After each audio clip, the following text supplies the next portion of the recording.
Welcome back, guys, to another podcast, Fishing with Eddie.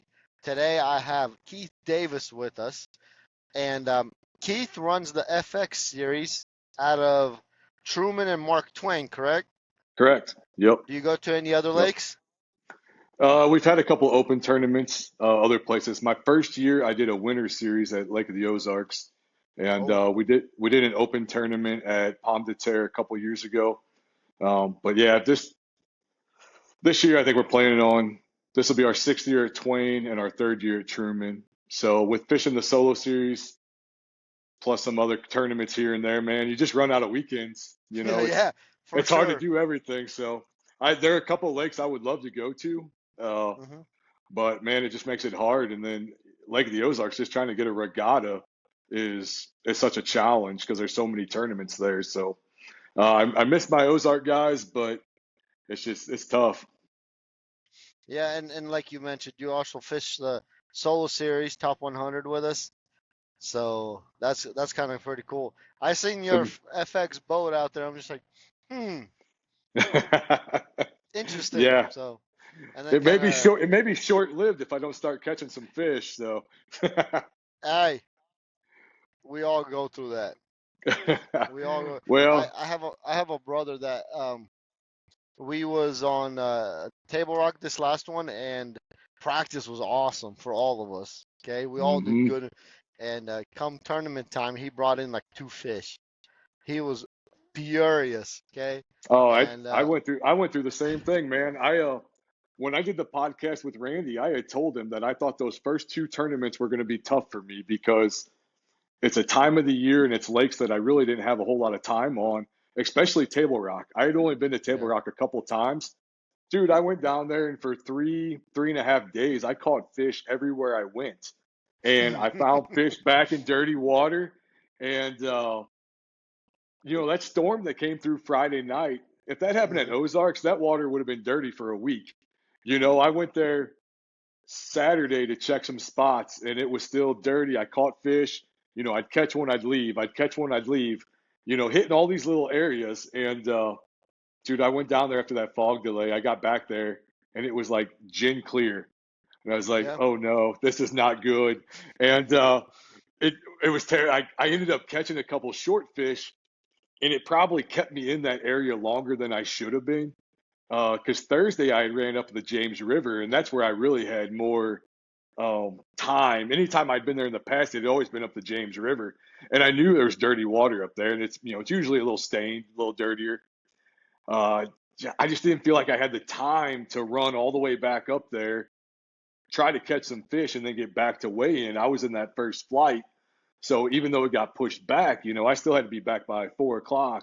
Yeah. And so I just tried to grind it out there, and it didn't work. So You guys uh, in the first flight really got hit with this one, yeah, I just unfortunately. I'm I'm looking forward to Truman though. I'm just ready to get back, man. You know how it is. You have a bad tournament, and it kind of fuels you a little bit. Just as a competitor. Um, That's where I was going with the story of my brother. He's I don't think I've ever seen him practice as hard. He's up there on Truman every chance he's getting, and he's looking for. Dude, I mean, don't get me wrong. I'm doing the same just because that lake has my number. Like I don't know what it is. You take that water out of the bushes on Truman, I can't catch nothing. yeah, And yeah, it makes no sense. You would think that the higher the water, the more scattered the fish are, and the harder it is to catch them, right? right. I mean, that is the fact on Table Rock. But Yeah. on Truman, when the water's high, I tend to do good. And I mean, last year I got 10th, which that boosted my confidence. And we come back there during the Yeah. fall for the championship and just got my teeth kicked in. I'm just like, this is not even cool. But yeah, it's I don't like when the fish don't play by the rules. Like yeah. when they don't do what you think they're supposed to be doing at that time. And I actually felt Table Rock. I felt like those fish were way ahead of where maybe normally they would have been. Because the better fish Mm, I caught were in the back of dirty pockets. That was where I caught better fish. But like I said, I don't really have much experience down there, so Okay, here's the thing that I'm gonna ask you though. Those dirty pockets, would they did they have inflow? that's what I was looking for. Yeah, that's why they were That's what I back was there. looking for. Yeah. That's why Yeah, they they, that's what I they was looking weren't for they weren't there to for the spawning, like the progression of the spawn. They were there to eat. to eat. Yeah. Yeah. That makes sense. Because Table Rock, I mean, I I come from Table Rock, you know, Right. and we're still just now getting the smallmouth to spawn. Yeah. They're starting to spawn right now, and then I mean it goes smallmouth spots, and then the largemouth follow. Right. So and the crazy thing, I seen a largemouth last year spawn on a top of a tree in about 70 foot of water on Isn't Table that Rock, crazy? and I'm just like, I just sitting there like, am I seeing things? You know, and that made me question things about like all the stuff we get told. You know what I Yeah. mean? All this movement of fish and stuff. I mean, don't get me wrong, some of them do move, but I don't think as many move as we give think. Right. I mean, So, this last weekend at Pomme de Terre, water temperatures were all over the place. There was some really clean water, some really dirty water. We caught a lot of fish on channel swing bluff walls, and then the biggest one came on a flat point in probably 3 foot of water. So, and even in that make area, that make sense. yeah, and even in that area, we caught a bunch of fish too. So it was like they were just here, there, and everywhere. Yeah, we went up to Truman on Saturday, and water temp up there was 68 degrees. Really? Wow. So we were joking amongst like all those brothers went. I showed up. It was about 1:30, I want to say, around maybe 2 o'clock, something like that. And I put my trolling motor in. I'm like, 64 degrees. What the? This can't be right, right? So I turned off my live scope, turned it back on. I'm like, still saying 64. And then I kept fishing, and obviously as the day went on, the temperature climbed into the 68. And now some of the backs of the pockets, I mean, I'm fishing 2 foot of water. Yeah. And I'm like, and the water is dirty, 6 inches visibility. Yeah. I mean, at least that's what I was fishing. And I was just like, there is absolutely no way. And then we compared the water temps to the rest of the guys that were there. They're all red, see, anywhere between 68, 67. I'm just like, Yeah. that's crazy. And we were joking that by the time we get there, the fourth, them fish are gonna be done spawned out. Be Well, post spawn fishing already. yeah, You know, exactly. we We'll be off. we've been there. We've had a couple FX tournaments because we start there in April. So Yeah. our first FX is actually the weekend after our solo series, and we've Okay. had I can't remember if it was April or May, but dude, that lake was completely blown out. I don't know how high it was, but I know it was in the parking lot at Shawnee Bend on the lower Okay. side. So there was a lot of water in that lake. So And I don't that's think when I we're do good. yeah, I don't. Unfortunately for you, I don't think we're going to have that, but I know No, you'll still find a way to catch them. man, I really hope so. I really like it. Can't be, I can't do a three-peat with zero. You know what I'm saying? Hey, I Like, just need some points. I need some yeah. points. So I I told I told my brother Mark, I was like, dude, if I just survive this thing, that's it. I just gotta survive it. I don't even care if I catch a bunch of them. I catch one and I'm happy. yeah, You yeah. know. Just But don't blank. yeah, no kidding. And I mean, I don't know. We went out and I fished for I don't know 5 6 hours, two fish, and one was a keeper. And I'm just like, here we go, Truman. Here we go. We're back at it. We're wrecking them on Truman. But I'm looking forward to getting up there. Truman's about 3.5 hours for me, yeah, 4 hours, but I think I'll be up there. I'll be up there Thursday and Friday. This tournament's on Saturday, so yeah. one less day of practice like I had at Table Rock, but I got a lot of areas I want to go check out, and Hey, just we're gonna do this little silly thing on Friday. Whoever wants to join in, I mean, you're welcome to join if you want. But what we'll do it during practice is like we probably right before maybe the sun comes up, we're gonna make like a mini tournament within a tournament. So like we'll all clear our scales and just see okay. whoever just for the bragging rights. Okay. Yeah, Uh, tell me all your spots. Give me your waypoints, and I'll go beat up on your fish on Friday. I'll try to win this thing. Works for me. You go right ahead. Just make sure don't blame me if you zero. No, man, that sounds fun. That sounds fun. I just kind of like you don't. I mean, I don't. Everybody practices a little different. You know what I mean? Yeah, And you don't have to like keep track of every fish. If you want to just if you catch one big one every now and then, just put him on the scales. You know what I mean? yeah, So yeah. No, I'll definitely there's do that. other than bragging rights, there's nothing else on the line. So Right. No, I'll definitely do pretty that. That'll be fun. yeah, That'll be I think fun. so. And I told the guy that thought of this, I was like, dude, when I practice, I don't really look to get five. Right. Excuse me. Excuse me.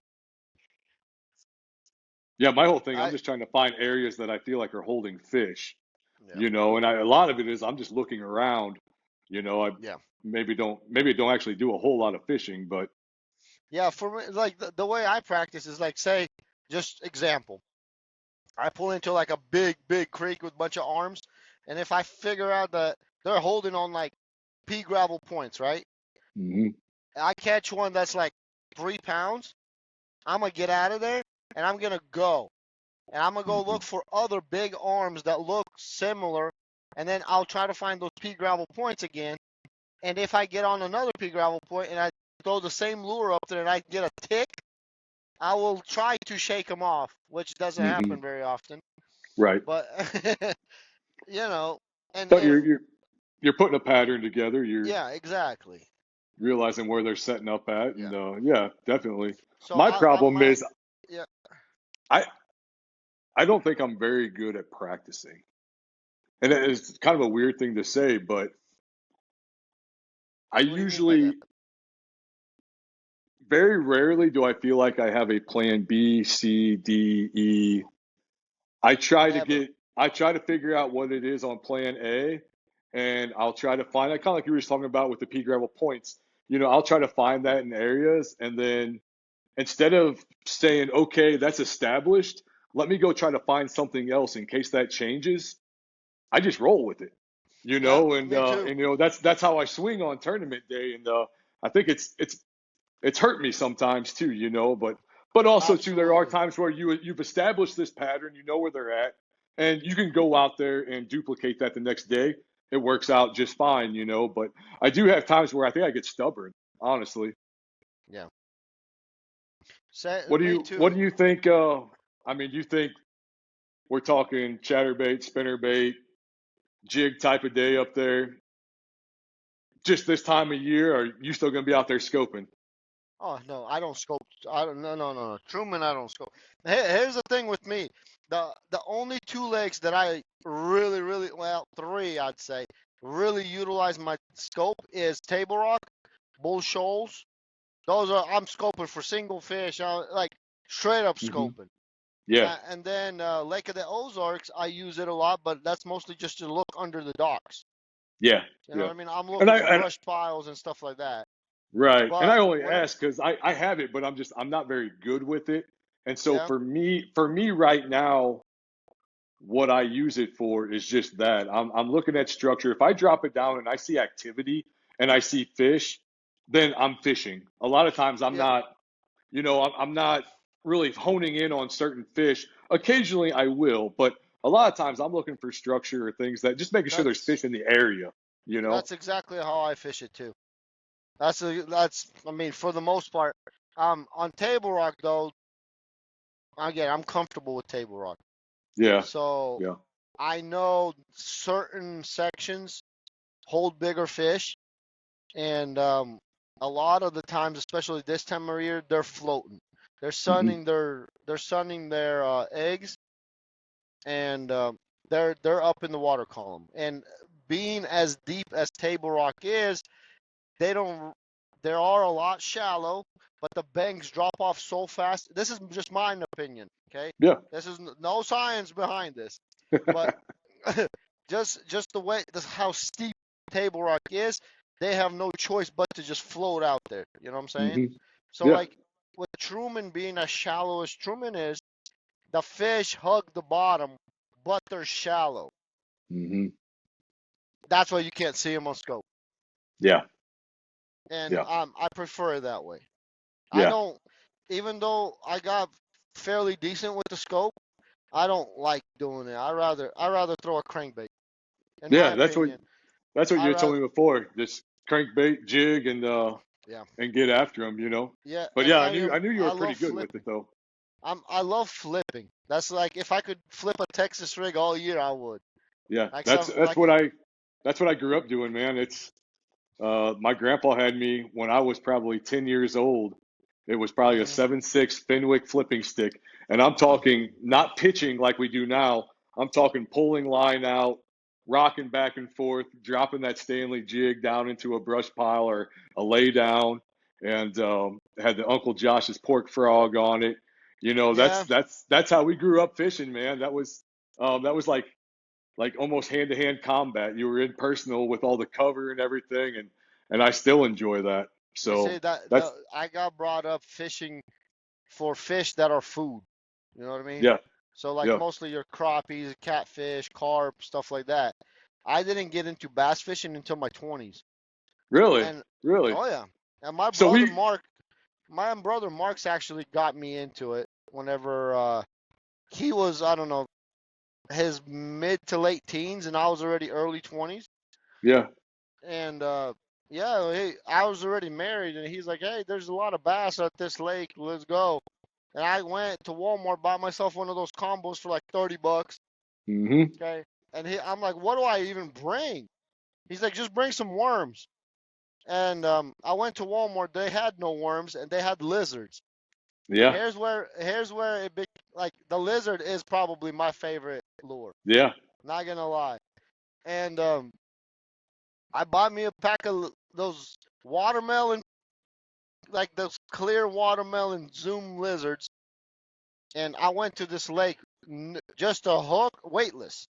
I'm like, yeah, how do you throw this thing? I'm over here struggling with the bait caster. right, And I ended up catching like a 5 pounder that day, and he caught one that's a little over five too. And I'm just like, all right, this is interesting. And this is back when like Lunkers TV and what's his name? Oh man, Lake Fort guy. yeah, They were like on their first video, dude. They were right, still these young kids on and I had such a hard time trying to find out what to do. So yeah, I actually subscribed to the Bassmasters yeah. and I got their Get the magazine. magazines. Yep. Yep, And I was flipping through the magazines and then every now and then you get the Missouri Conservation magazine that has some article about bass in it. yep, And that's how I started to learn. I remember so we lived in Sedalia at this point, and we went to the Bass Pro up in Columbia. hmm Okay, and I walk up to the sales associate over there by the reels.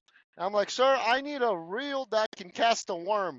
He looked at me. He's like, they all will cast a worm. I'm like, no, sir, you don't understand. I watched on Bassmaster. They could lob it. He's like, they all will do that. And I'm so frustrated and confused.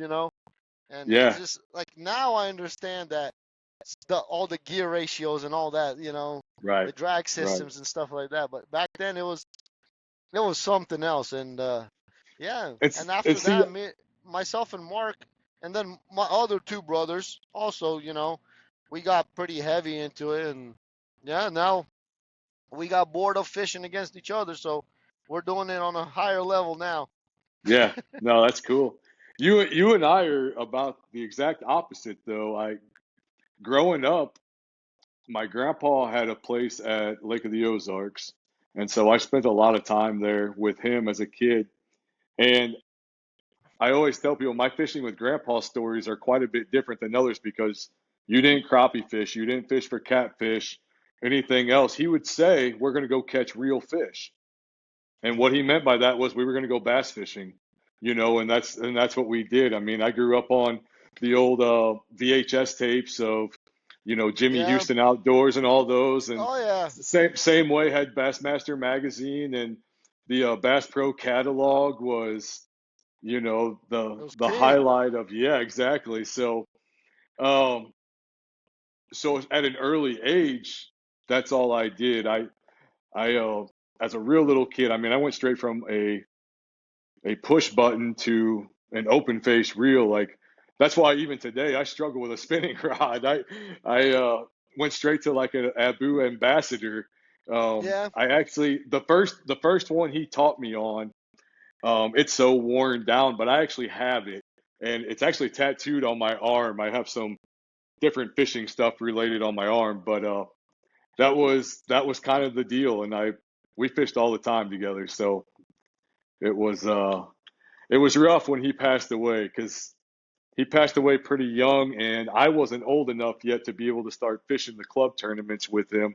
Or, Mm. a lot of them had age restrictions. Yep. So in the mid '80s, he started a bass club in New Haven, and at one time, I think they were the second largest Mobass chapter in the state. But he had some heart issues, and in '97, he had, I guess, his second heart attack. And after that point, he wasn't really comfortable being in the boat. I was still in high school. I graduated in 2000. He passed away in 2001. And I actually got out of fishing for a number of years after he passed away. It just, to me, my mindset, it just wasn't the same. I had some kids in my area that I knew really were into fishing, so I gave him all my stuff and some of the old tackle that actually came out of his last boat that was still at my grandma's house. Basically gave everything away, and it wasn't a few years later. There was a friend of mine that was fishing that club, and he was like, "Man, you need to come fish one of these. You can fish one without becoming a member." And uh, honestly, that's kind of slowly what got me back into it. And the guys would kind of give me trouble. They were like, Tom Plummer started this club and you don't even fish it. What's wrong with Yeah. you?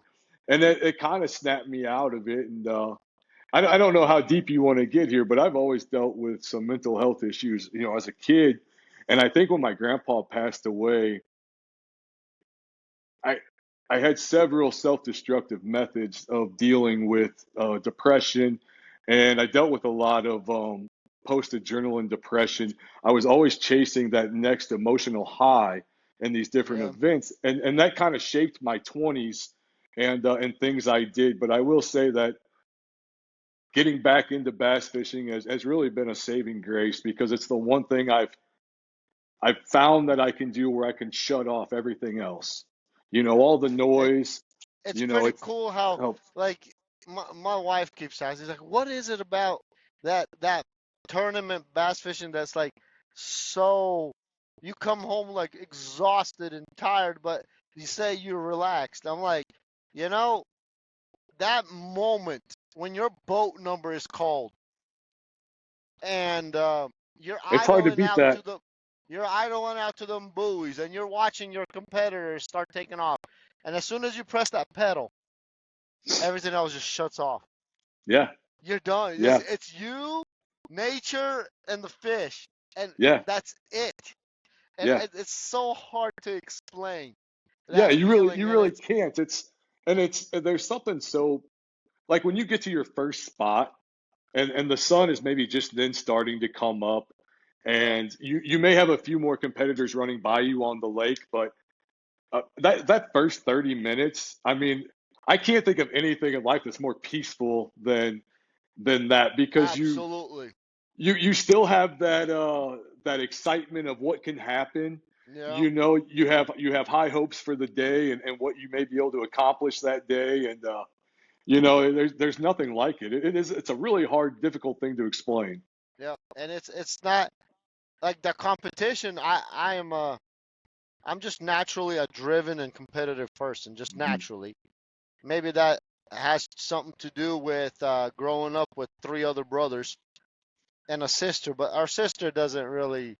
She wasn't very competitive compared to the But brothers. having three brothers, I could see that definitely Oh, fueling that, you and know? and see, and it doesn't really like in the psychologist eyes. I'm the oldest, so technically I should be the least competitive, right? It's not the Hmm. case. I don't think there's either one of us that's more competitive than the other. Yeah, Once competition, we're at each other's throat. yeah. you know? I've I've always been very self-driven and goal-oriented.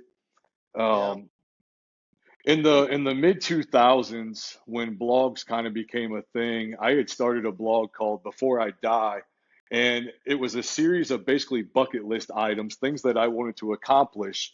And Hmm. so I ended up doing some really cool things. I was a published writer. I wrote and directed three short films. We spent 18 years producing a full feature-length documentary on the history of New Haven High School basketball. That was my alma mater, and we used that. It featured the 8 state championship teams from New Haven, and there was four of them in the 50s. And we used that as leverage. I had a meeting with Gerald Andrews. He's the curator at the Missouri Sports Hall of Fame, and I presented them with all these stats and facts and everything about the program. And we had a movie premiere in New Haven at the local theater. And Mr. Andrews actually came to the event, and afterwards, he announced to the crowd that our program was getting inducted into the Missouri Sports Hall of Fame. So it was a really cool moment. We went in. We were the class of 2012, and then I did stand-up comedy. I performed at the Funny Bone. I just happened to be there on a night when Nikki Glazier and Greg Warren were performing. They're both local to St. Louis. Nikki, I think at the time was just starting her first like national tour as a uh, opening comic. Greg Warren was already pretty established. So that's what I'm saying. I was always chasing these emotional highs, but then when they're over, it's like, what now? You kind of had this worthless Yeah. feeling. And Yeah.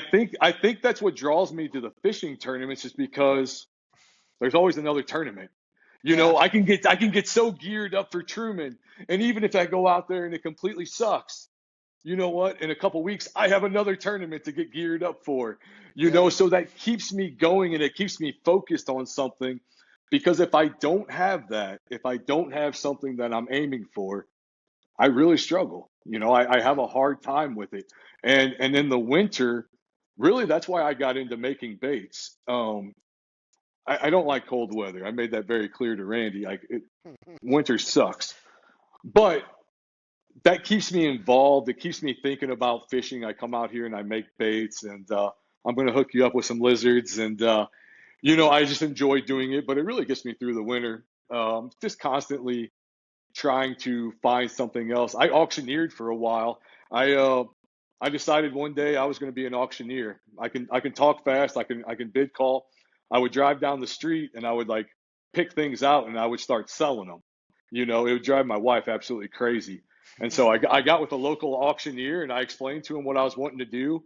And I ended up doing estate sales for about 6 months with them just on the side, just on weekends. And then, I would do that. And then okay, what's the next thing? And honestly, that's kind of how Freshwater FX started. I was fishing a Mobass tournament and I was standing in the line. It was at Pomme de Terre. It was one of their open tournaments. I think the one in the fall. This would have been 2019 or 2020. And I was standing in line and we had a Pommy special, 5 fish for 7 pounds, something stupid. And, I'm Oh man, I'm don't I'm even get me watching started. I'm watching the MC on stage is an older gentleman. I can't think of his name. I should know it. He's been involved with Bass forever. And I'm watching him. I'm kind of looking around and there's tanks, and I just kind of told myself that day like I'm going to run a fishing series. And then I didn't tell anyone. I started researching, and every waking moment, like outside of my actual job, my career, that's what I was thinking about is how can I do this? And then slowly I started to reach out to some people that I knew that fished areas. I had a lot of friends, people that I knew fished at Mark Twain. At the time, there was Joe Bass and Bass World, and really not many not many like open tournaments or anything at Mark Twain. But since I knew those guys, I thought maybe it would help like word of mouth. Guys would maybe give me a chance, and that's really how that all started. I That following spring, I had what I thought I needed to run a tournament, and I think in our third year, we passed Joe Bass and became the largest trail at Mark Twain, just boat number wise. I'm not comparing Congratulations. myself to Joe Bass. Uh, those are the tournaments that I look to because They've been around for a while. they've been around. So obviously they're doing something right. So I would go through their rules and this and that, and so they really were the benchmark for me. Them and Anglers in Action and Bass World is they're no longer at Mark Twain, but it really took off. I mean, this last year we averaged 50 boats, and I think at Mark Twain, 60 is probably the max that you're going to get up there. But it's been fishing really well. Last May we had a 27-pound bag. Um, so yeah, I mean, That's all right. Watch me. I'll come up there and I'll bring you like 8 pounds. yeah, let's do it. That's And the then, thing. We was looking forward to OMTT on Grand last year because it sets up that lake. We heard so much stuff, not ever being there, right? We heard so right. much good things that it's a shallow lake, and myself and my brothers were like, "Oh heck yeah, right in our wheelhouse, right? Perfect." Show up. I think we brought in like 8 pounds. And I'm like, "Well, this is bull crap." Dude, Grand Lake is extra shallow. I fished an Anglers in Action there probably 3 or 4 years ago, and I was like on the maps and I'm looking at these areas, never been there before, and I find this area, I'm like, oh, this be perfect. Till we get there, we were sitting in probably 18 inches of water, and we were probably 200 yards from the bank. I'm like, there's nothing here, So we were scrambling, so we didn't have a very good day either. But yeah, that was my introduction to Grand Lake. Like when they say shallow, it's shallow. No, that it's crazy. You said you started the FX in what, 2019, 2020, 20, I think it was. This 2020? be our 6th year at Mark Twain. Yeah. Crazy thing about that is my first year of actual competition fishing was 2024. No kidding, man. You cut out the learning curve. That's awesome. So Yeah, now it's you're completely addicted to it. So oh, absolutely. I don't think I had to get addicted. I think it just was there. so how Um, does this? How let me ask you, how does this work? I know we've talked a little bit outside of the podcast here. I know you're on the road all the time. As far as your schedule and being able to make this work with tournaments, I mean, does that limit the things that you're able to fish, or um, do you have some flexibility? I have to an extent. So just give you an example with the solo series. That's my number one tournament series that I'm fishing, right? And I purposely schedule my time to where I am home at least 4 days before the event. Okay, So whenever I'm home, I get to fish for 3 out of those 4 days for sure, you know. And that way I could like most the lakes we go to, I'm familiar with them.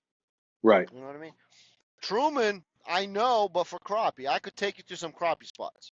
right. You know, yeah, we could go catch some crappie, but bass is another story. I mean, I grew up 30 miles from Truman. You Hmm. know what I mean? It's in Sedalia, so we fish Truman, but we most of the time we just fish below the dam, right there on the rocks. You know, where everybody fishes, and like I said, Right. food fish. Yeah, yeah. And It's funny, yeah, man. We take out at Shawnee Bend, so the dam's right there. And I don't know yeah, if the guys are fishing for white bass or what, but there are times yeah. I will launch guys in the morning, and then I'll head back to the hotel or something. And when I go across the dam, there'll be 12 to 15 boats just lined up right there.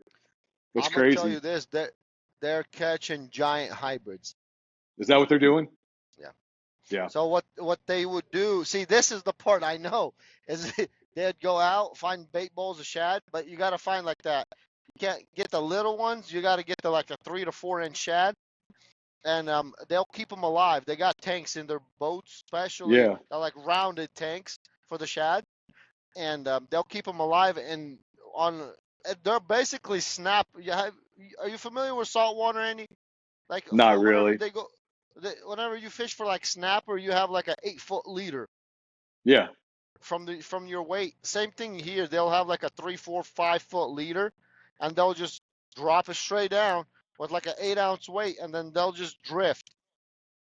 And Okay. yeah, and it's pretty cool though because you're sitting there, your rod's like half bent, and then all of a sudden, oh, that it's it's a very very aggressive bite. I don't think anything else compares to it. That's cool. Really, honestly, it's a blast to catch. It's just not something I'm into. You know what I mean? Right. Right. But yeah, Yeah. and It's back always been back. 100% bass for me. Oh yeah, and back to the what's it called? My schedule is whenever I am home. Say like last weekend I was home, and I could have went fished an AIA, but I had absolutely no practice. You know what I mean? So Yeah. I don't want to do that. I want to at Right. least get a day in before. And like if I'm home, say just on a random Tuesday, I'll go fish the Angry Pirate because again, I'm Yeah. familiar with Lake of the Ozarks. You know what I mean? Yeah. You got I good know dudes in that that lake. too. Yeah, I know that lake, so I'll go. I don't really need to practice it much. Right. And same thing with like Table Rock. For the most part, I know what the fish are doing. Right. Now, every now and then it'll throw me a curveball, you know. But again, lake that I'm familiar with. Now, if it's like if I'm home, say 2 days before the FX series, you know what I mean, and you're on Truman, I'm probably gonna fish it. Yeah. You know what I mean? Because So outside of I'll fish the day before, and then I'll take my boy and we'll go fish it. yeah. So outside of probably the Table Rock tournament, which of the tournaments of the solo series were you most looking forward to? Lake of the Ozarks, Like the hands Ozarks? down. That's my favorite lake. Yeah. Yeah. That's my absolute favorite lake. Even though I do good on Table Rock, I absolutely love Lake of the Ozarks. Gotcha. And the reason being is I can throw big baits, and I Yeah. love throwing big swim baits. Yeah. I freaking love it, and I love flipping docks. Like I got halfway decent at skipping docks, and Yeah. oh my goodness, there's something about it to where you get between those freaking docks, your boat barely fits, and Yeah. then you're sitting there all squished, and you go, and it goes under that dock. You watch that jiggle. You're sitting there picking out your bird's nest, right? Sitting there picking out. The next thing you know, there is no line right here. It keeps going. You're like, wait a second. Oh, snap. You know, and then bam, there's something about that. I cannot explain. Maybe it's going Yeah. back to that flipping, but I absolutely love it. Yeah. And yeah, that's kind of that. And I get to throw a big swim bait. Yeah. So that's another And thing too. I haven't committed a whole lot of time to throwing the big swim baits or the big glide baits. Um, I have more in the last year, but also not think so. A lot of my fishing for several years, I fished as a co-angler in the back of the boat, and that's yeah, where I started throwing a shaky head before I even knew it was called a shaky head, and I like then those that's things. where like my I throw finesse jigs a lot. And that's because Yeah, I'm coming behind somebody that was power fishing the whole time, and I'm trying to generate bites in the back of the boat.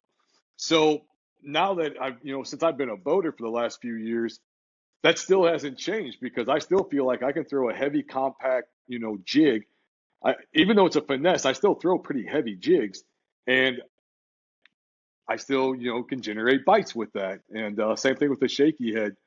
But a lot of that started because I was behind power fishermen in the back of a boat and just trying to pick up some bites here and there. So, I'm gonna tell you something. Last year, myself and my brother Dave, we fished the AIA on Lake of the Ozarks, and there's a point. If whoever watched my videos, they know the point. We call it the desperation point. where everybody goes and hits before PB2. Everybody hits it. And all day, during practice, I once sat out there on the hump. You know that hump in front of PB2? I was Yeah. sitting out there and I was just watching people nail this point all day long. And all you see is either a crankbait flying, a spinnerbait, a chatterbait. You see jigs flying, there's some kind of Texas rig. And I got that idea with my brother. We were like, you know what? Let's go hit it. I know there's fish on it. There's always fish on that point. I'm like, let's just go and let's throw some big baits. Hmm. And again, we go. He commits to the big bait, and for some reason, I decide to throw a wacky rig. Don't ask. Don't ask. I went against my own suggestion. So we're out there. He fires this glide bait. It's about a 6, 7 inch glide bait. He fires it out there. Here comes a 5 pounder. And I was like, all right, okay. That's pretty cool. Not, I don't know.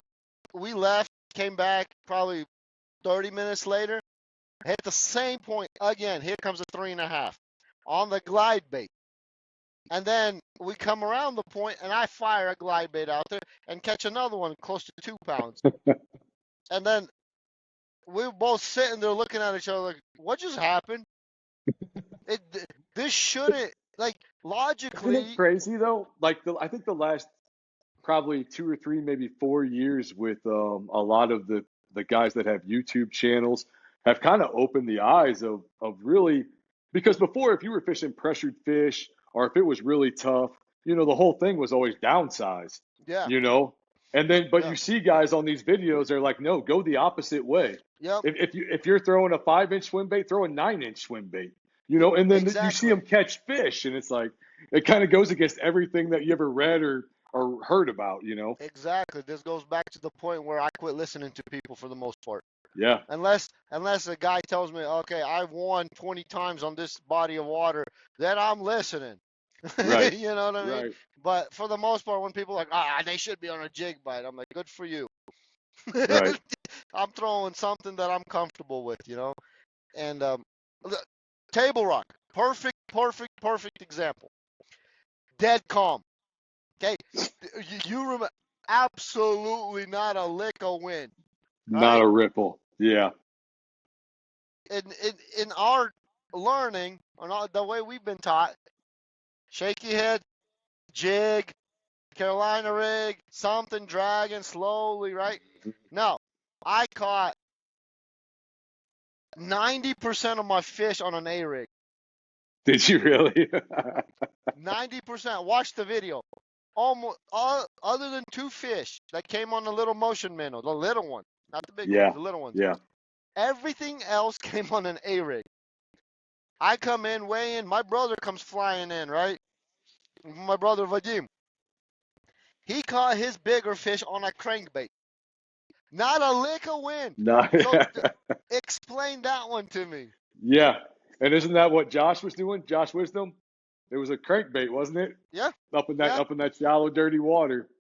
Yeah, somebody And said he made like a Vadim 25 was mile run. actually Vadim was actually fishing in the clearest water on the lake. Was he really? Yep. And it's like, Well, do the my math on that one. the first 3 days, a lot of the fish I was catching was on a jerkbait, and I kind of I worried couldn't catch about that. crap on a jerkbait. I thought on Sunday when we had no wind, sun was going to be up. I figured it was pointless. I did catch a couple. One almost swiped, um, but as the day went on, I put it down. I actually got to the point where I was throwing a little swim bait on like an Akashira head, the Mega Bass Akashira head, and Hmm. I honestly, have at no that point, idea, but I'll at look that it up point, here I in a was minute. I was scrambling. Yeah, I was scrambling, just trying to find a lonely spot or a smallmouth that would be stupid enough to eat it because, I needed a fish. But yeah, it's crazy how things don't always play by the rules. Exactly. Exactly. And then, like, myself and my brother Mark, we had one of our best days on jigs and the windiest day you could fish. And it's like, how do you that's why I quit listening. Like I literally Yeah, quit listening. Unless it's a person that's actually had success, then I'll listen. You know what I mean? yeah, But if it's just you know a random angler just trying to feed you crap, you know what I mean? right, Like, oh right, yeah, they should be on this or they should be on that. Okay. I mean, right. I'll look into it, but you know. But like on Truman when we went there, I couldn't catch anything on like crankbaits and chatterbaits and spinnerbaits, even though my brothers did catch them on spinnerbaits, but I Hmm. didn't. Now, No, my fish came on a jig, and then when I got out in that wind, I didn't change up like I should have. That's probably when I like throwing a jerk bait, and that's when I probably should have started hitting stuff with a jerk bait. But I threw a spinner bait a little bit that day. Did you throw it at all well, which day? when we were at Truman in December? Oh no, When oh the no, no, no. Truman in December was a disaster for me. My trolling motor batteries gave out, so I lost my trolling motor about 10:30. Oh no! That's the tournament you were talking about with Dick Kerber. You said something Yeah, about that. yeah, and it kind of sucked because I found so there's this point, right? The wind was blowing right on it, like we're talking you know it was like 2 3 foot rollers crashing onto this bank, Yeah. and I'm just like I pull up and my trolling motor's still working, like half halfway, right? I pull up on this point and I fire a crankbait out there. First cast, bam, about a 3 pounder comes up, rolls by the trolling motor, comes off. I'm like, you've got to be kidding me, right? I fire back out there. I'm dragging. As soon as I hit a rock, I let go and I feel boom, boom, boom, boom. I'm like, what the, right? They're fighting over this crankbait but not eating it. They're just smacking it. Oh. And I'm just like, all right, okay, I can deal with this, right? I, at this time, while I was cranking doing all this, the wind started blowing me into the point. I couldn't get back out. My trolling motor quit. I couldn't get back, and I crashed into the bank. And Oh gosh. I got myself out of there. Uh, like I pushed off with the rod a little bit, just enough to where I could fire up the big engine and move me out of there, right? By the time that happened, I got myself back situated to where I could come around with the big motor, stop and fire a couple casts, then do the same thing, and the fish were gone. Oh no. I was extremely pissed off. I heard about Okay, your show. I didn't realize that was the tournament you were talking about. yeah. So That you had that that issue. one, get this, and then I was like, all right, well, I had everything fixed. I'm, I had my live scope fixed, got a new screen for it. I'm golden. Come to Table Rock, I couldn't take off. My engine ain't running right. I'm like, you've got to be kidding me. And then it takes off all of a sudden. I'm like, okay, all right, we're good. I make it to like 3 spots. My time to plane sucks. I'm like, something ain't right. Like I know something ain't right. So and I couldn't catch anything on my first spot. And on the way back, I'm like, you know what? I'm gonna run to this area by Mill that I had. Hmm. And on the way there, that's whenever I went from going about 60 to 45. I'm like, yeah, something definitely ain't right. And then I couldn't play no more, so I just fished from that glass house bluff to whatever that point where I was Yeah, sitting at. Just trolling motored my way out there. I mean, I did pretty good, but that's still I was sitting frustrating. there. I was like, I can't go out like this. It just can't happen, you know. Yeah, that's But frustrating, man. oh yeah, I mean, it's fixed. We're good. We're back on. I mean, we're rolling again, but What it's time? a trying. When will you be heading to Truman? I was there on Saturday. How many you going to be up Uh, there Wednesday This or time, Thursday before the tournament? I'm planning to be there Tuesday and Wednesday, and then Thursday. Wait, not Thursday. Tuesday, Wednesday. We got church on Thursday, and then I'm going to Friday and Saturday. So Gotcha. yeah, yeah. So that's kind of my plan. Right on. We'll see how that goes though. Yeah. And it's kind of funny because whenever I looked up the very beginning of the season, I seen April 4th, and whenever I looked on the calendar, I'm like, wait, that's Easter. And so I call Randy. Randy's like, no, that's not a Sunday. It's a Saturday. I'm like, oh, sorry, Randy. I'm just so used to Yeah, it being on a Sunday, you know. right. And I knew it was the No, first my weekend. yeah, my oldest daughter's birthday is the next day, April 5th. So her birthday falls on Easter this year. But yeah, so I was like, oh man, okay, how's the family going to handle this one? But they're cool No, with it. I actually fished. December was my oldest daughter's birthday, the one that we fished on Truman, and then the one we fished on Table Rock was my youngest son's birthday. Gotcha. So, Well, so I I fished two love birthdays. that your videos that you post and you got your kids on the boat with you and everything. My middle boys ate up. I My don't know if my people realize, Lucas. all about it, huh? Oh my He's goodness, all dude! about it.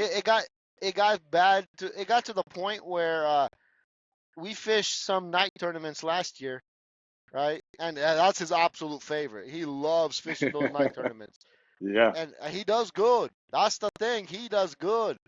He always has a big fish. Every freaking tournament, he's got a 3+ pounder. And I'm like, how? Anyways, and he's always wearing a goofy shirt. Okay, his personality is he's a goof nut, and he's got this pineapple running away from a pizza shirt, and then he's got a pizza shirt that's got a face on it, and it's like a goofy face, right? And now everybody knows who he is by the shirts he wears. Oh, that's And great. and he's won some money on them big fish. You know what I mean? Nice. He's won some money. Last year I think we cleared like $600. That's so cool. And the tournament director called me last week out of one of the tournaments that we fished. It's called Old 86, and he calls me. He's like, "Hey, are you planning to fish them?" I'm like, "Well, if I'm home, yeah." He's like, "You gotta bring that boy, aren't you?" I'm like, "Yes." I'm like, "So let me get this straight. Are you calling about me or are you calling about my boy? which one is it?" He's like, "Oh, I'd really like to see that boy there." I guess I don't know. He, we had this one we fished out of Shell Knob, Hmm. and we never finished out of the top four, Nice. and it's because Nice. of him. How He's how always old is been he? 9. He's 9. Yeah, Yeah. he's My gonna be my 10. He's gonna be 10 in July. It's just he's a little young for the OMTT series, or else we would have right, fished that one. right. Yeah, my boy, my youngest is 5, and My youngest is 5 as well. yeah, he was a COVID accident, and I guess wife and I guess we got bored being stuck at home, but he I'm he's interested in it, and he comes out here sometimes when I'm making baits, and we talk about fishing and stuff. It's just he's so squirrely. I wouldn't feel comfortable having him in the boat with me yet. So we're gonna get him on some ponds and stuff around here, and then we got a couple small like conservation lakes around us that I can actually Yeah, put my boat in, and just to see how he does, see how he's yeah. see if he's comfortable in there. So I got a little funny story about my boys. Whenever Lucas was about, I started taking him. He was about almost 3. I would take him down there to the rocks at Truman, and which that's a lot easier than on a boat, right? Hmm. And what he would do, while I'm fishing there, he would go through my box and those Bobby Garland sliders. Yeah. He would take them and take all the tails off because they would be like the white body with the chartreuse tail, and he'll take all the chartreuse tails off. And every time I'd go to Bass Pro or anywhere, I'd always buy a stack because I know that he's gonna go through them, right? And Lucas got about, I don't know, about 7 or so. And whenever I got my boat, we started fishing, and he quit doing that.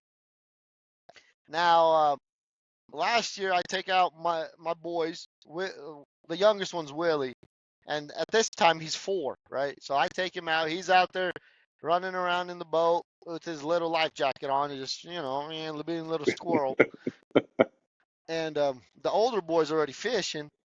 And then I was fishing with a mag draft. And sometimes you'll just reel up instead of putting it on your reel, you'll just let it hang. And Yeah. I don't have that second console, so they just hang off the side. Right. I go to pick up my mag draft and the tail's missing.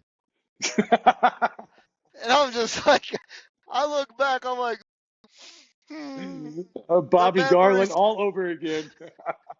a lot more expensive than Bobby Garland, I tell you that.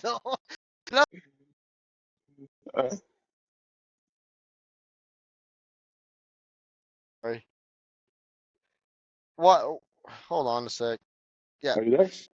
yeah, I'm here. I just had a phone call for some reason. Oh, got you. I put it on no do not disturb and the phone call still went through. Oh, Anyways, interesting. Anywho, so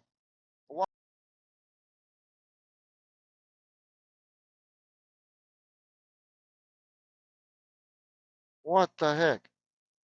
Anyways, um, so Lucas starts yelling at Willie, like, "Hey, don't be doing that." I'm like, Lucas, hold on, buddy, hold on, hold on.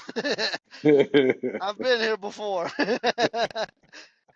I'm like, last time it was you. And he's like, really? I'm like, yes, really. I'm like, you don't even know how many extra baits I had to buy because of you. So that was that's kind of great. funny. And I mean, I love it, And for me, the way Lucas is ate up with it, Mhm. it's dude. That's so He's cool. gonna be something if he's gonna be a force to reckon with if he Yeah, doesn't slow down. yeah. Like, Sure, he sticks with it. And honestly, the opportunities that the kids have now oh my with goodness. the youth fishing and the high school, I mean, that's it's incredible. It's incredible what they're able to do. Yeah, I mean, I know I'm he's, jealous. yeah. Well, see, college fishing started the year I graduated college. Okay. I didn't really graduate. I left How because how old how old are you? I'm 32. 32. Okay. Yeah. Okay. Yep. About to be 33 this year. Damn. Anyways, beside the point. uh, whenever and the thing is, it kind of sucked because like Alabama and Florida, I think had already college series. Yeah. It didn't come to Missouri until later. And I'm just like, you know what? If we would have had it at, Drury or at the MSU back then, Right. I might have Yeah. stuck around. Right. I was, Yeah. I was very fortunate. I played on some really good basketball teams. We won state championship in '99, and I tell people though, if fishing had been an option back then, I may have had a Oh, completely different path. absolutely. I mean, I think there's some sports, some more mainstream sports that I probably wouldn't have touched Oh, if I was 100%. able to fish all the time. Oh, 100%. 100%. And the other thing is like I know my boy is only 9, but he's like I said, he's about to be 10 in a couple months. And we already had the conversation. I was like, what do you want to pursue? And he wants to make it in fishing, right? And I told him, I was like, look, you could take the route of fishing against your peers, Hmm. or if you really want to learn, like you really want to get good, you fish with me some of these tournaments. Hmm. This is where if you fish with the older guys, you're gonna get your teeth kicked in, Hmm. and it very often, and Yeah. you're gonna learn more than fishing against other 10-year-olds. Right. You know what I mean? Because like in all fairness, it'll be hard to have a kid win against adults. Right. You know what I mean? In all seriousness, for him to go beat his peers, I don't think is going to be a challenge for him.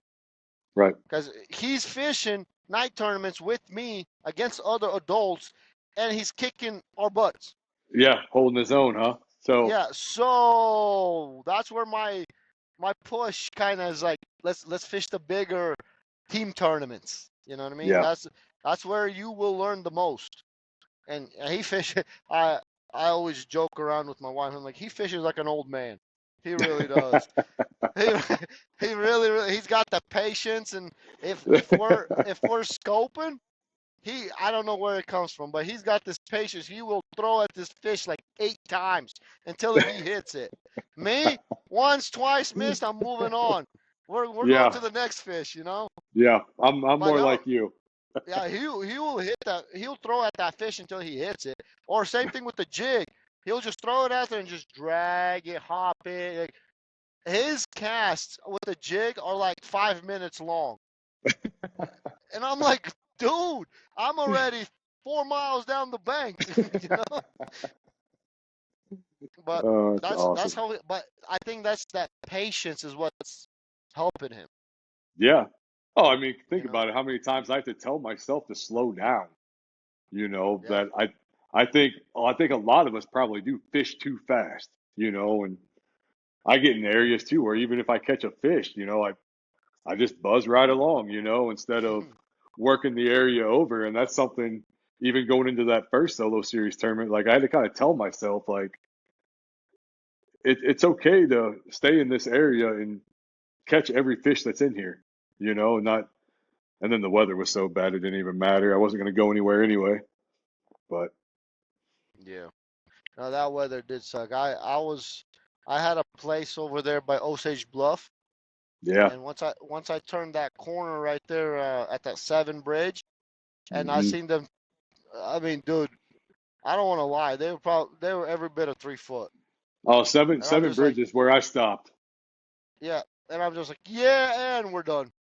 Yep. We're going I didn't back. go, I didn't go past Seven Bridge. And actually, Osage Bluffs was an area I probably would have ran down to. And nope, when I saw that weather, or what was doing out there, because I was in a pocket all morning that was protected, so I didn't realize what really was going on. I could tell it was getting colder. The temperature was dropping, but I wasn't in the wind really. I was protected. When I got out there to that pocket by the Seven Bridge, I was like, no, this is terrible. Like, Yeah, this sucks. So yeah. And I ran back. I made it. I mean, obviously, my trolling motor played a big issue. Uh, yeah, And I went into some protected areas where I didn't really need the trolling motor. I just I couldn't fish. I think it's just I was mentally done. I yeah, clocked out. You know what I mean? And I just yeah. didn't care. I wasn't getting bit, and the bites I did get were stupid white bass. I kid you, I probably caught 10 white bass. I'm not even kidding. And I caught them on everything: crankbait, spinnerbait, jig. And I'm just like, why don't you just leave me alone at this point? You know? Yeah, And yeah, instead of giving me false hope. Every time you throw in there, you're just like, oh, rod loaded up, got him, white bass. I'm like, come on. yeah, But it is. I'm just hoping that this next one's going to be a little better. yeah. I do But too. I'm really and looking forward to it. and going to Lake of the Ozarks first week of May. Hmm. Oh, I was as soon as I seen it drop on the schedule, I'm like, yes, that's the one. That's my tournament right there. That y'all can have the rest. Just leave me that one. I mean, you can't ask for a better one, dude. You literally like the Yeah, timing. You cannot. You you could do whatever you want, yeah. I whatever think you feel comfortable with. there's gonna be some bags. There's gonna be There's gonna big be some bags. bags. Mm. One more thing. What do you think is gonna take for Truman? Truman, I think, will be, man, with these guys. I think we're gonna see almost like we did the first one. I think it's gonna be 21, 22 pounds. And I'm kind of going off of my last couple of years at FX too, because we always have an Oh, early okay. April tournament. And the last couple of years, it's been 2021 with those guys. I know Ben Sadler and David McCormick in our first one there. I think they both had like 21 something. Now, obviously, McCormick's fishing with us. and the solo series. So I think with the group of guys that we have, I mean, the sticks that are going to be out on that water, I'm not going to be surprised at all to see 22, you know, I'm gonna go out on a limb. I said it's gonna take 26. 26 I think so. this time of year, it could happen.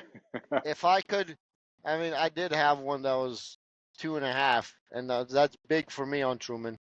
So, and I think, and I did get on a crankbait. I got hammered so hard. I've never got hit this hard on a crankbait ever in my life. Um, so just a little thing. I throw a 8-1-1 on my crankbaits because I Yeah. could always slow down. You know what I mean? Yep. And I fire my crankbait out. I'm talking a foot of water, maybe two. I'm just like, hitting them rocks, and then just this thing hits slack. So your rod's bent a little bit. It goes bam, and then just slack line. I'm sitting here with the 8-1, couldn't Trying to catch catch up, up to it. couldn't, and I never got the fish. And I'm just like, what was that? The swirl was huge, so I wrote it off as a carp or a buffalo, right? Now, thinking about it, if they hit something, you'll like if you hit them on a tail or a back or something, you usually feel that bam, and then Right. you, your crankbait hits the bottom again. No, that was a mega. This gone, and I mean the swirl was big. And I was just like, you know what? If I could run into some big fish like that on Truman, them boys that know Truman, they're gonna have a freaking sack. Yeah. Yep. And they're all fat and dude, I caught one. It was like she was like really really light with a big old belly on her. She was like 16 inches long with almost 3 pounds. So it was like, Oh, geez. oh, Be all like a right. football. Oh yeah, oh my gosh, she's beautiful, like that pale color. Right. It's just like fudge. I'm excited. I wish I could catch a few. That's all Yeah. I'm hoping for. That's me too, If I man. I could, just need some points. It's one of those things too. Like I'm in a position where I have to catch fish. I need to get points. And you would think that would put like pressure on me, but for whatever reason, I almost feel it's the opposite. Like I'm just gonna go fish, man. I'm gonna go have fun, and I'm gonna fish. And I've got a lot of areas I want to check out and practice. And come hey, game day, what happens happens, man. I'm gonna go out there and I'm gonna swing for it. Just I'm gonna all go you try need to. is 150 points. Yeah. I called I called Randy. I'm like, Randy, I done did the math. He's like, what now? Hey, man. I go catch some fish and then throw my table rock out the door. I'm okay with that. So Yeah, yeah. And did you had a limit on the first one, no, didn't you? no. I just had the one, so I'm way behind here. I finished Are you? 62nd in that first one. Ew. Yeah, That's still in the top 70, so you're all right. it was, and that's what I told myself. But the problem was, I really wanted that one to be my throwaway, and then I go down to Table Rock and I catch good fish for 3 days, and then completely stink it up in the tournament. It's like, oh, okay. I guess Table What'd Rock's you getting have? thrown out. What'd you have in I Table Rock? blanked at Table Rock. No way. Dude, we're struggling. Yeah, Oof. we got to catch them. Yeah, Yeah, we do. Table Rock's out the window. So yeah, Yeah, and then I put I I put got my. myself I put myself in a bad situation. So going down Saturday and winning that tournament at Palmy, it kind of boosted me up a little bit. But Yeah, yeah, I ain't got a choice, man. I gotta go catch them. yeah, and then I got my first one was a throwaway. I blanked on that one, and then this one I did good. So now I put myself in a position to where I have a shot at AOY, which Yeah, I want. I don't care if I win any of the tournaments. That's the one I want. AOI is the big one. I've always kind of felt that. Like that just shows your consistency and you're always in the mix. I mean, that's what you want, right? Just I told Randy that like last year he wanted Greg Nix to say something, like a little speech or something, and he didn't. And I was like, Randy, if I win AOI, you best believe I'm saying something. I'm gonna turn around, point at those dudes, be like, ha, gotcha. Oh man, but no, that's the one I want, and that like for me, I think I put a lot of pressure on myself for the Truman one because I sucked at it. I really did. Yeah, Two tournaments in a row. Like you can't. That sucks. yeah. It really really sucks. But hey, all we can do is go after and give it our We're best, right? we're sick in the head, so we just keep coming back. Just keep going after it. Yeah. No, you're right. You're right. There's something we're a different breed, man. Absolutely. Absolutely. And yeah, my sister was like talking about us boys, like the four of us. Like y'all are addicted. I'm like, we know, and I'm not even sorry. Yep. Nope. Not even sorry. I'm not gonna. At This is this at one this addiction point, I'm this keeping. is who we are. Yeah. Yep. Yeah, this is one addiction that we can keep. So yeah, anyways, we've been on here for a minute, so I enjoyed it. We're gonna have to do this Yeah. again. Yeah, Go man. into It's some good. kind of Good deeper talking to you too, man. tactics. This Yeah. is this Yeah. kind of introduces you to my followers. Maybe get you a couple too, Yeah. Yeah. and No, I that's appreciate going. you having me on, man. Yeah, I appreciate you coming on. And um, at the end, I usually ask everybody if there's anybody you want to thank. Yeah. Go ahead. Legacy Custom Pattern Tackle. Pattern Tackle is owned by a guy named Brian Jones, who he actually has been a sponsor for my FX series since I started. He's the guy that's been there since the very beginning. He's a Skeeter demo rep guy, and Hmm. our relationship has really opened up some doors. So I'm really thankful for him. We're working on something for next year, the Midwest Outdoor Expo. Um, so yeah, man, it's everybody that fishes and supports our FX series. That's kind of it's been a growing thing for me and Endeavor. I'm excited for it. I look forward to it. And as far as just thank yous outside of sponsors, the biggest thing is probably for everyone is our spouses, our Oh yeah. children that let us go out there and be gone for 2 or 3 days and and feed this sickness that we just talked about. My wife is very supportive. My kids, they think it's cool. I go out and I fish and I'll send them photos and stuff. And so that's the big thing, man. Not take for granted what you have back at home, Yep. and just Absolutely. realize that you're blessed, and when you are home, be present. Be present with your children, and I try to do that. I try to keep all that in mind, and I understand that I'm pretty fortunate to be able to do these things that I do, and go around and fish. And so, but you still have your home base. Keep you grounded. So that's Oh, the biggest thing. absolutely. Absolutely. That I had a, actually talking about family. I had a friend of mine. I talked to. This was a couple months ago, and I was like, you know what? If I had the opportunities that my son has, you know, I probably would be fishing the elites right now. In all Yeah, honesty, yeah, not coming from a cocky standpoint, but like I think if I could just, sharpen a few skills, I could make it. right. And he's like, have you thought about it this way? Like maybe he like it wasn't your destiny to be in the leads. Maybe it's your son's destiny to Maybe be in it's the his. leads. Maybe it's And his. I was just like, I never thought about it like that. I really And never and, have. and if that's the case, what a fun ride for Dude, you that'll be. dude, I'd be. I mean, I mean, I'm proud of my kids. I love them to death, And if he makes it, oh my gosh, Yeah, I, yeah, that's I, going to be I, I all. I don't mean, know. I just got back from the Bassmaster Classic, and some of these guys that you That's an follow on awesome social event. media. Yeah, some of these guys you follow on social media, you kind of see, who their parents are, and most of them are wearing their jerseys and stuff. And yeah, man, that could be you one day. And yeah, what a proud Wear dad it with moment that would pride. be, man. Absolutely, Wear it with pride. And the thing is, absolutely. like, my daughter, she's 11 now, and we fished a couple Joe Bass together, Yeah. and she loves it. And again, I don't know what it is. She had both tournaments. She had big fish.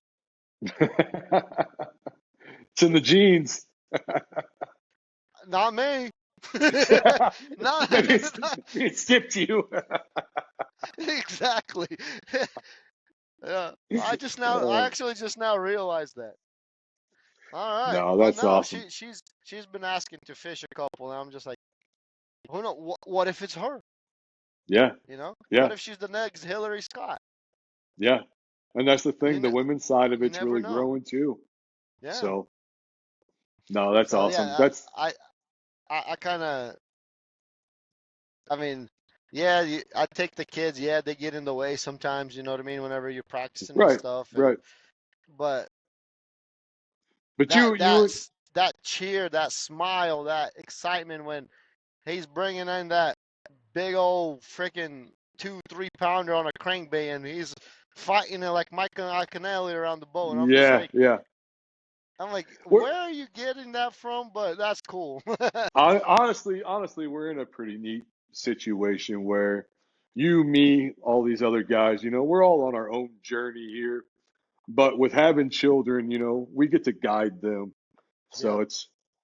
it's pretty cool. Yeah, and then like I was telling my wife about this. I was like, like my boy, he is also surrounded by 3 other males Hmm. that are ate up with it as much as I am. He doesn't have a choice, probably. Yeah, and like he learns like the big glide baits and like the more of your scoping and Hmm. stuff like that from me. Then he goes fishes with my brother Mark, and he learns the jigging aspect of things. Yeah. And then he goes fishes with Vadim, and then he gets even better at scoping because Vadim Mhm. will outscope me any day. I know that. And then Yeah. he hasn't fished with David much, but David's the big baits guy. Okay. He'll throw a freaking giant glide bait when everybody else is throwing minnows. You know what I'm saying? Yeah. Yeah. And he actually went to Truman and threw a glide bait. I'm like, how can you even see it? Whatever, whatever. I'm not gonna question him. Right. But I'm just saying, like, he's got all these role models that actually could help him. Yeah. You know what I mean? So Absolutely. that's the Absolutely. kind. Here we go. I'm telling you, dude. I'm kind of like what Randy said before. If if a fence post would nod at me every now and then, I talk to it all night long. Hey, man, I've enjoyed it. I've enjoyed it. Yeah.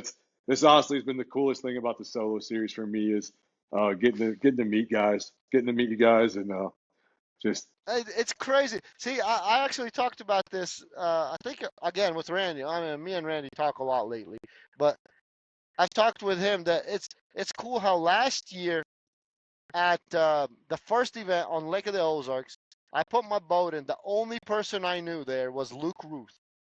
yeah, That's the only person, and I didn't know him personally. I knew of him. He was part right, of the motion team, right, but me and him never talked. right. And I was sitting there tied up to the dock and all by myself and just sitting there, and now look at me. I'm talking to just about everybody, everybody, Yeah, like I show up, everyone, oh, hey, Eddie, hey, people talk to me that I don't even know who they are.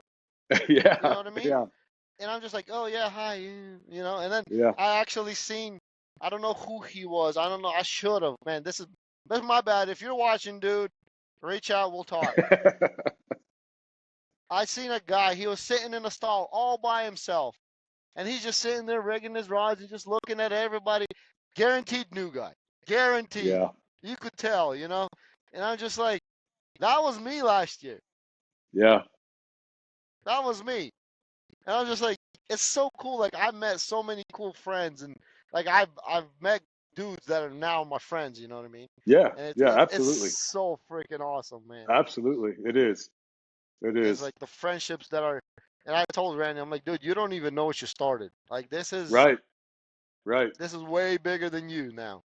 And kudos to Randy too. I mean, Yeah. hats off Oh to my. Randy because I mean, look at this thing. I wanted to fish it last year, but I had boat issues all Hmm. last year, and I actually had three tournaments last year that I wasn't able to finish because I limped back in, and so it was in the shop most of the year, and I was just fortunate to be able to get in this year. But man, what he's done with this is incredible, you know, and I I'm enjoying it. Like I said, I've had two terrible, absolutely terrible tournaments, but dude, I love it. I love it. Biggest part is getting to meet you guys, and I just Yeah. think Randy does a really good job with it. You Oh know, yeah, Randy absolutely. does an excellent job with this. And I can't say much, but what's coming at the championship, you're gonna want to be there. That's all I gotta say. I better go catch some fish. I'm just like I kind of help him sometimes. You know what I mean? Like Yeah. with some, like I'm more involved than I realize sometimes Hmm. because I do the behind the scenes, the rough editing, and Daniel does all the touch ups. Hmm. There's a team behind the scenes. Oh my Yeah. goodness, Yeah. there's a team. And I am honored and I'm very happy to do my little part. You know what I mean? And No, that's that's awesome. last year when we kicked off the podcast, I was like, Randy, you just got to do a couple with me, and we did that, and we blew this thing up. And Yeah. I mean, and I told him you got to be on Facebook every single day, and that's what he's been doing. Yeah. And I Yep. mean, kudos to Luke Ruth because Luke Ruth is the one that got me on it. Right. Yeah. And And then, Luke has established himself and has a platform to where, he can direct people in the right way. oh, So absolutely. And I mean, again, I've talked to Luke and how he got the success that he has, and he works probably more than all of us combined. I'm not I was gonna gonna lie. say, man, just from what I see He from the outside looking in, man, that dude is a dog. It's head down and grind and go to work and make it yeah, and happen. I think about mean, it. You post on TikTok. I do too, you know. yeah, And just to make that one little video, sometimes it takes a couple minutes, sometimes it takes a couple hours, you know. right. And he does 3 a day Yeah, yeah, plus yeah, a full-time job. yeah. Full-time job, plus gets out on the water, fishes everything he can. I mean, that's he has, and again, I don't know Luke. This is outside looking in, but I will say it sure seems like he has earned everything that has come his way. Absolutely. You know, any positive things that Absolutely. come his way. So Oh, it's cool to see. absolutely. All right, man. Well, we'll have to get on again and Yeah, do this definitely, again definitely. because I enjoyed. There's a lot of things that still we need to discuss. Yeah, yeah. Hey man, So, be safe on the road. Be safe out there, thank you. and we'll catch you at We'll see Truman, you in huh? Truman. Yes, Yeah, sir. We'll get awesome. together at Truman and clear them bubbles and have some fun. Yeah, let's do it. All right. Have a good All one. right, see you, man. You too.